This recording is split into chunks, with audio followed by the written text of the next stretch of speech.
This is one of many protests last month against the mask mandate for New York schools.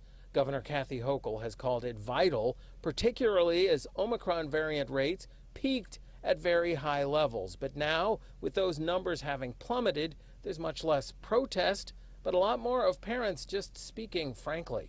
We have all seen a shift in what's happening, and we have to act accordingly. So I think it's time that we move on and act responsibly, as everybody has. But I think we're good to take the masks off.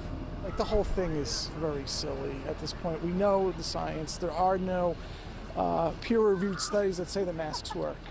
So if we're going to follow the studies, this mask is worthless. It's for show. The county executive in Nassau, Bruce Blakeman, has been leading protests like this one last week outside of his office against masks in schools.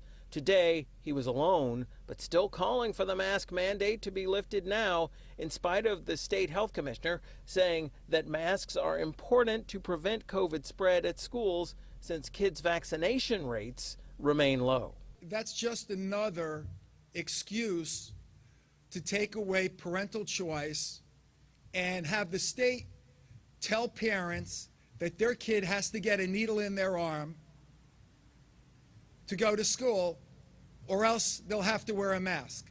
A school worker told us she finds the masks are still helpful. Some kids, for coughing and running nose, that's safety for other adults, that. But parent after parent said they're ready to change. I hate the mask. Look at her face, it's all rash, It's bad. It's really bad. I think it's not fair for the kids. Again, masks have to be worn in New York schools until at least after students return from the President's Week break, February 28th, and days after that, the governor will reassess. Reporting live from Garden City on Long Island, I'm James Ford, Pix 11 News.